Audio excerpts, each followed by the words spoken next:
Hey, good afternoon. I'm the founder and president of NanoXSolar, NXS Technologies Inc. Today we have Nate Wall, who's from Solar Panel Revive. What we're looking for is customer development reviews and expert guidance.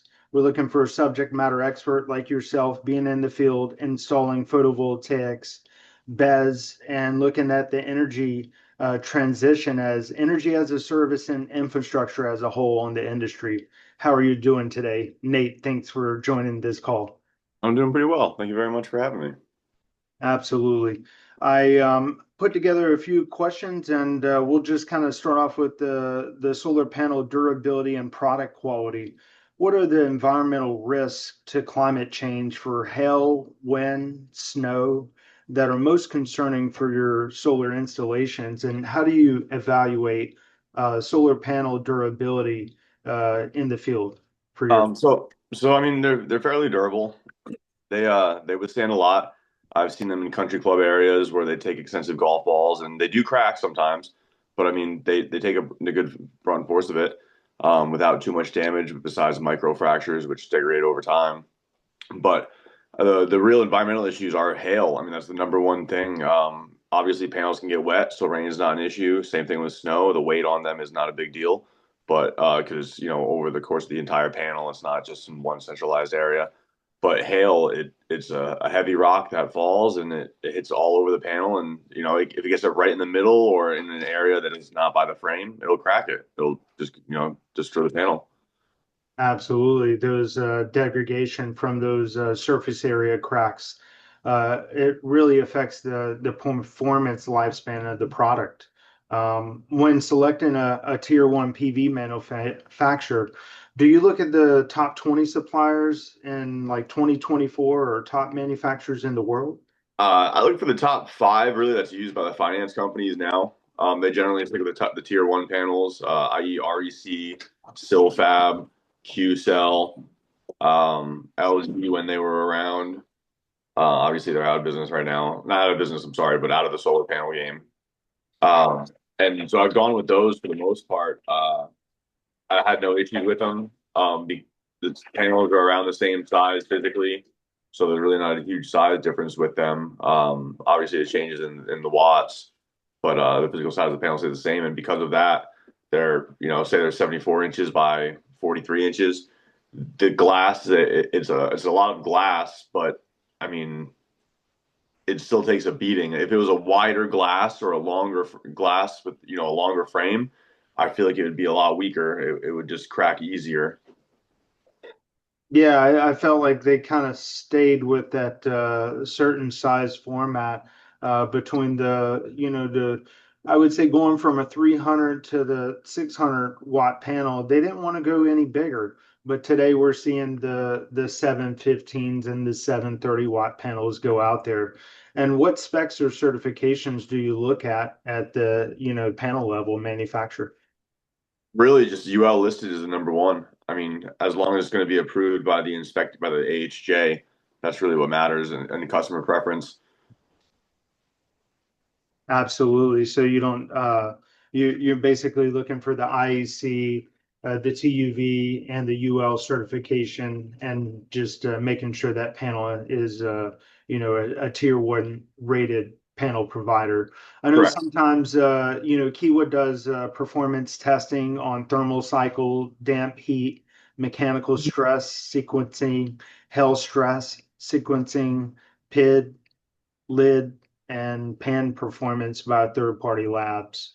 Do you think this is critical to, look at that, detailed data from third-party labs? I guess in a commercial setting, when you're putting up thousands and thousands of panels, but for your residential, I don't see that being a huge issue. Because you go over the commercial size, you'll see one in X amount of panels have some kind of deformity in it. I mean, it's just they're manufactured, nothing's perfect 100%. But with residential, with you getting a max of, for the most part, 40 panels, 45 panels, this extreme testing, I don't think is necessary. In sourcing and RMA issues, what are your biggest concerns when sourcing solar panels from overseas manufacturers especially regarding the specs and the warranty claims? Time and delays. That's the number one issue. I guess in language too, getting a hold of someone can be an issue. Some of these companies, they, once you buy from them, they receive payment. It's just kind of fire and forget.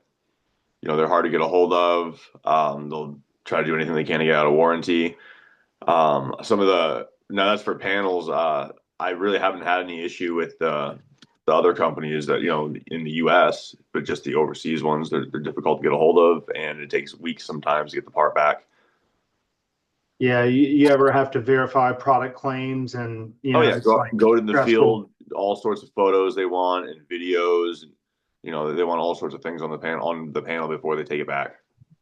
Absolutely. And were there ever RMA issues to spec mismatch deliveries in the field? Can you elaborate? What do you mean? Like they send the wrong panels or the bill of materials to a customer site?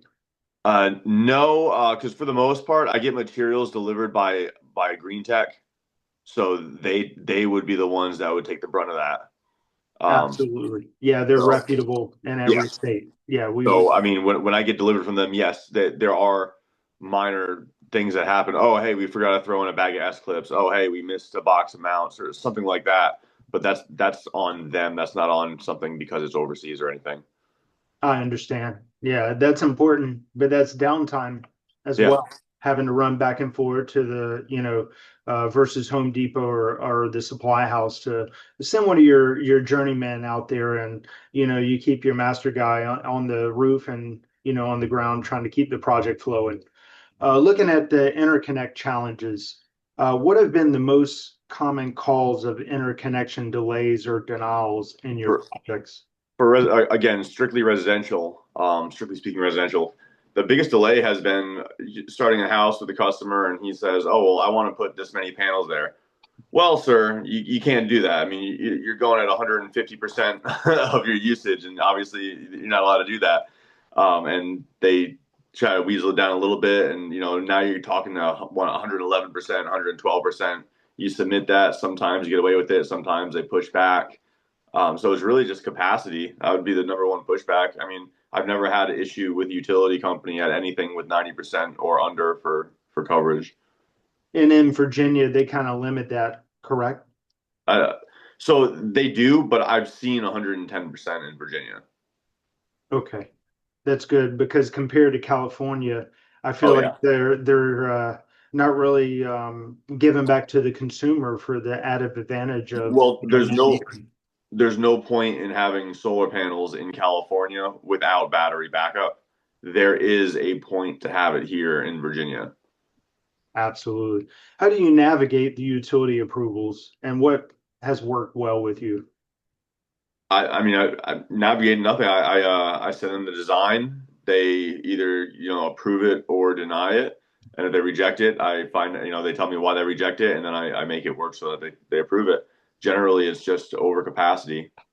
That's what most of the issue is. The customer wants to get as many panels on his roof as possible. Whether or not I tell them it's probably not going to work, they still want to try to get that approved, and the utility company always shoots it down. Absolutely. And then looking at the system design decisions, do you include a DC breaker between your solar panels inverter and your PPA, and why or why not?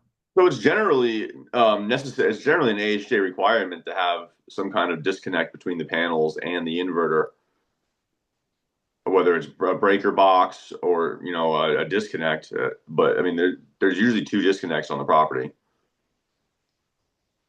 I don't know if that's just a Virginia thing because that's where I do all my work, but I know other states do not require that and just require one disconnect 10 feet from the main or with an eyesight. But I mean, the AHJs I've dealt with around in all of Virginia, I've never had an issue with it. I've always had the two disconnects, either the breaker and the disconnect, a fuse disconnect, and so I don't know what you mean by that.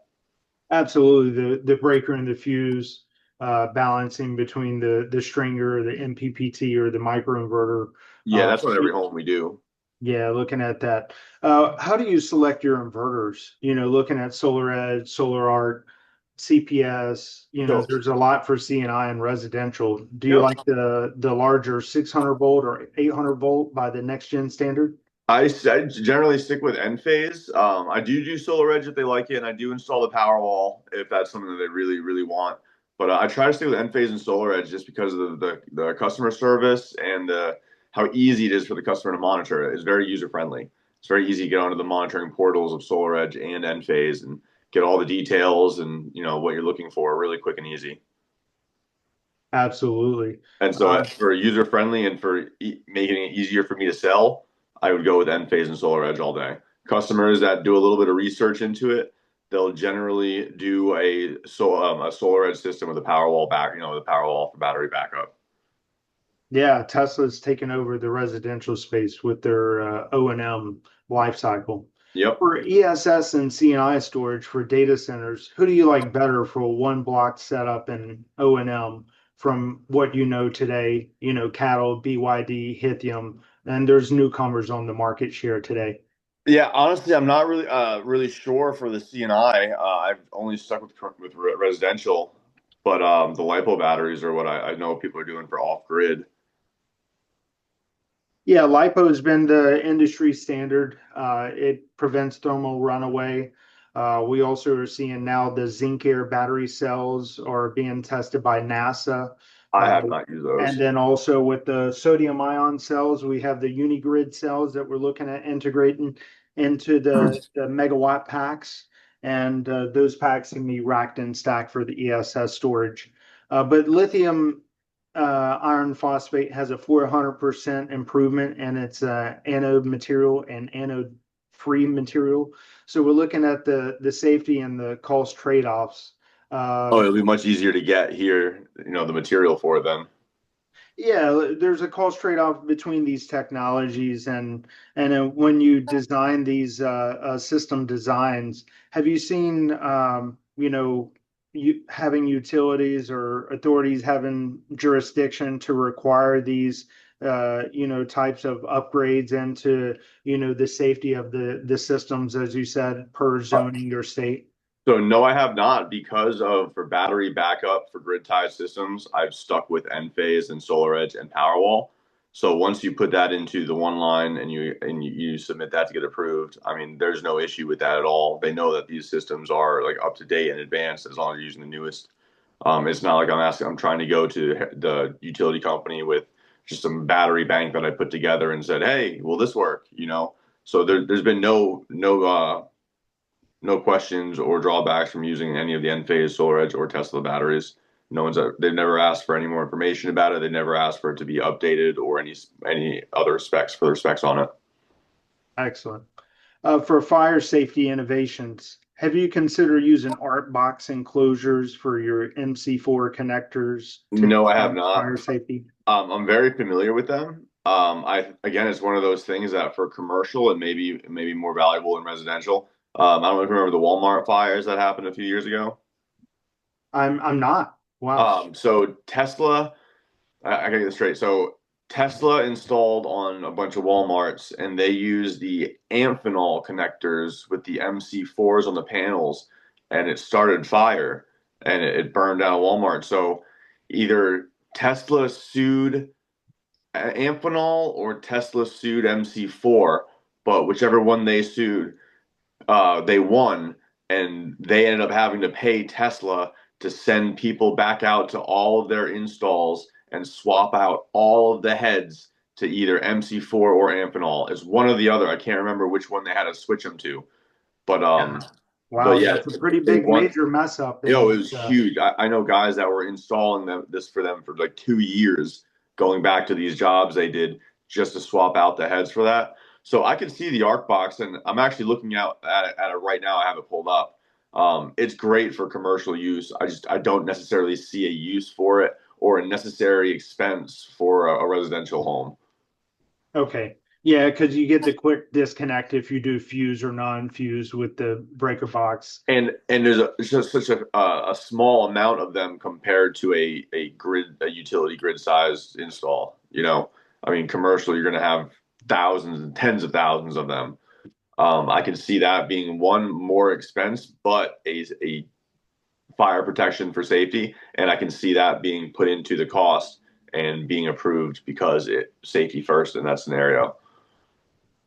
Yeah, absolutely. It protects your investment long term, Mhm. from the CNI.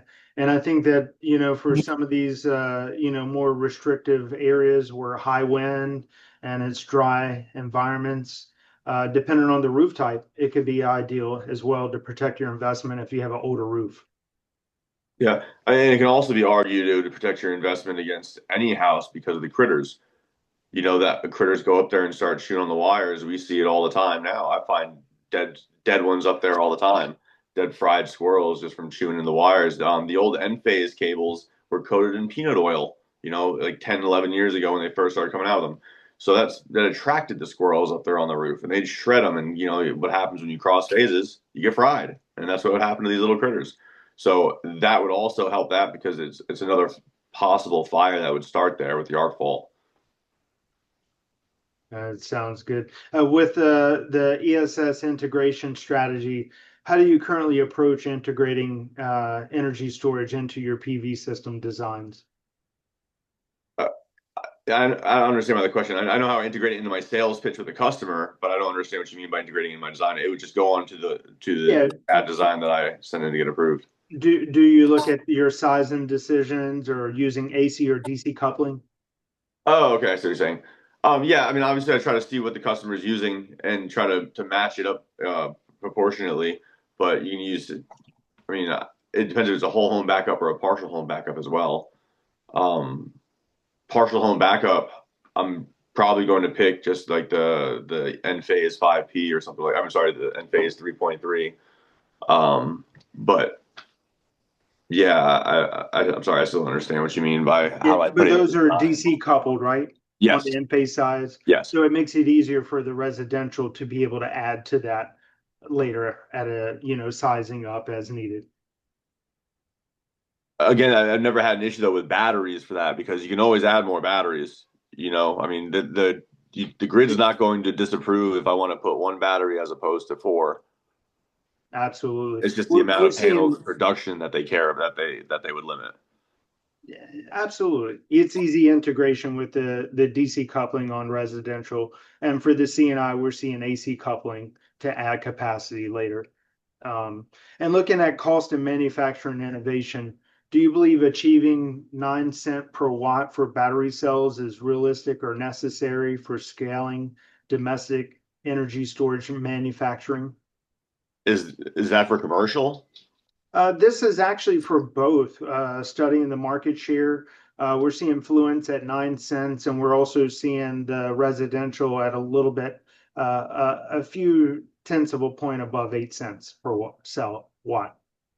Give me a second. I'm gonna use my phone's calculator real quick, Okay.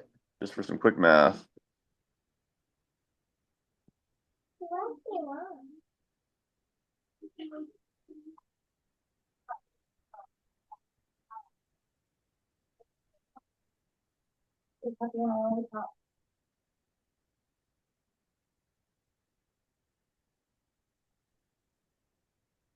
That still seems a little on the cheap side.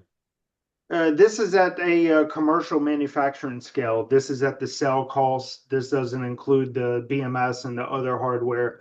We're trying to drive manufacturing costs to 7.5 cents per watt to bring industrial manufacturing to the United States.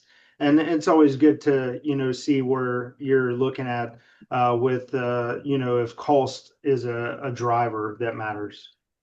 I mean, cost is definitely a driver that matters when you're going to sell the system. That's one of the number one reason that customers don't get batteries is because of the cost of them. Yeah, we look at the improving the cost model by reducing costs by 20%. And then at the same time, we can develop that battery cell technology here in the United States. And would you support a US based foundry? I mean, I would.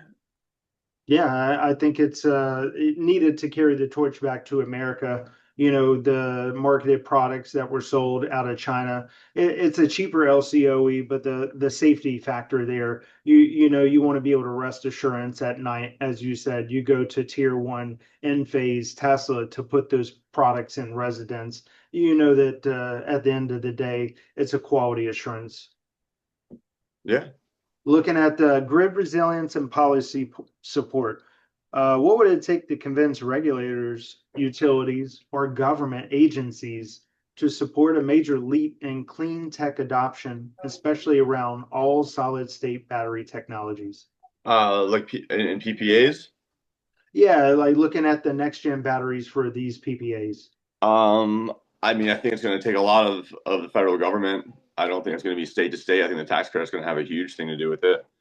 And the tax credit is going away at the end of the year. I'm really curious to see what I think the next year might be really rough. I feel like they will push to get another tax credit back, and that'll make things better for the following year. But I think it's going to take a lot of federal money to do that because batteries all around are expensive. And if you're going to get everybody on board with them, I feel like it needs to be the same type of battery, easily fixable. It's not going to take you 3 weeks to get a replacement part and another 3 weeks to get somebody who knows how to use that part and to replace it. And size, I think if you want to get batteries in every house, I think they need to be smaller. And I know they are smaller now, but not everyone's going to get the new power wall in their house. So I think batteries on a whole need to be at a different size to where it's more convenient and less obtrusive for the homeowner. Because if you're talking about getting them in every home, I mean, you're talking about every single family home, every townhouse, not just every McMansion or large home with property. Absolutely. Um, how do you contribute to grid resilience today? I keep putting power up there. I keep putting glass on the roof. Keep putting more power into the grid. That's all I can do. Yeah, that I appreciate that. That's awesome. But everywhere around me here in Virginia, the grid, there's never been a capacity issue. All the transformers are updated. Everything's up to speed here. I know farther out west and southwest, you get some areas to where the grid cannot take larger solar farms and larger commercial builds without doing a lot of work to the existing lines that they have. But again, all of that could go away with federal money. Looking at AI and supply chain strategy, how do you see the U.S. leveraging domestic supply chains to support the growing demand for AI data centers, especially in relation to energy infrastructure?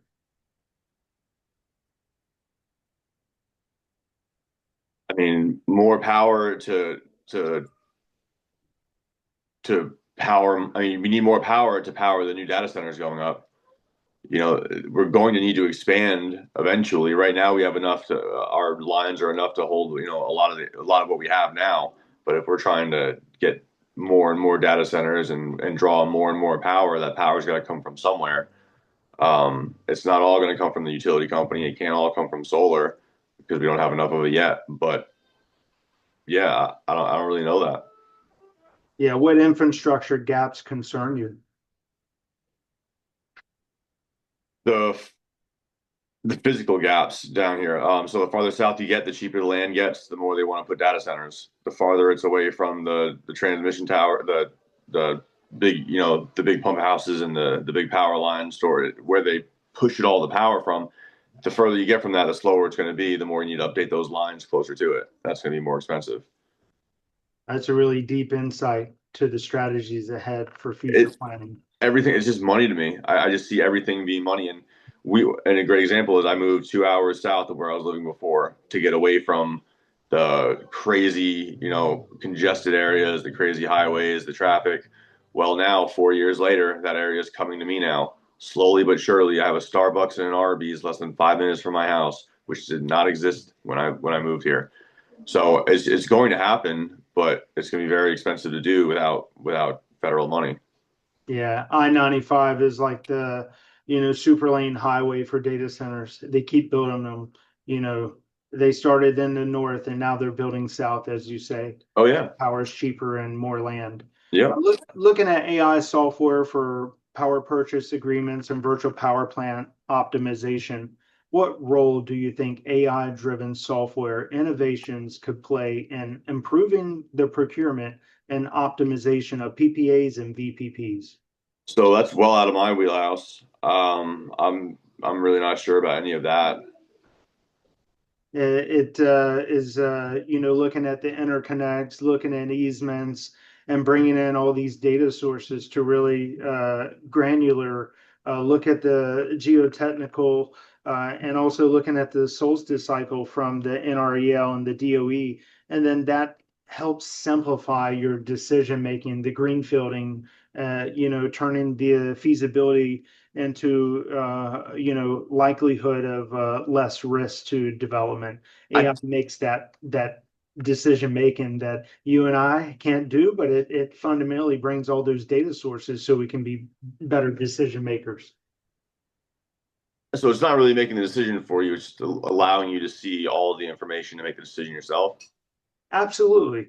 And that's what we're trying to do is look at the power of AI tools to enable customer insights, ESCO savings from the energy savings programs, bring in the new incentives. If Trump brings back ITC credits to be revived next year, we have to look at those added values to have an AI tool that can model those power plants. Aurora, they've already taken over the market share, and what we're looking at, how do we build a more AI intuitive site that can drive the customer for a potential design, take their address, model the file, and then give them an AI mock-up, and then it gives them a visionary output of what they could have if they were to implement this system, and they create more customers as a whole. That's kind of similar to the website that I use, Open Solar.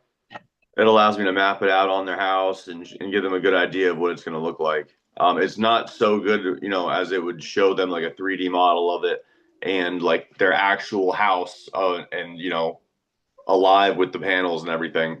But it's a simple 2D model of the home itself with the panels on it and and how they're facing and Yeah. the panel orientation on their roof and where they're going to be and where the pipe's going to be, if any. Open Solar, Aurora, PVSys, those are leading software for Yep. 3D design tools. And as we see the market share, there's room for growth for a new one if NanoXSolar was to design a AI-enabled software to speed up the process for residential and CNI, and also bring in all these panel manufacturers, inverters, and the rack and frame. How do we mount those? We need to have a single disparate source where we are a one-stop shop. I appreciate Nate having your industrial feedback as a one-on-one roundup to find out from a subject matter expert like you in the field. I appreciate your time, and this ends this discussion today. Thank you for your time. Yes, sir. Thank you.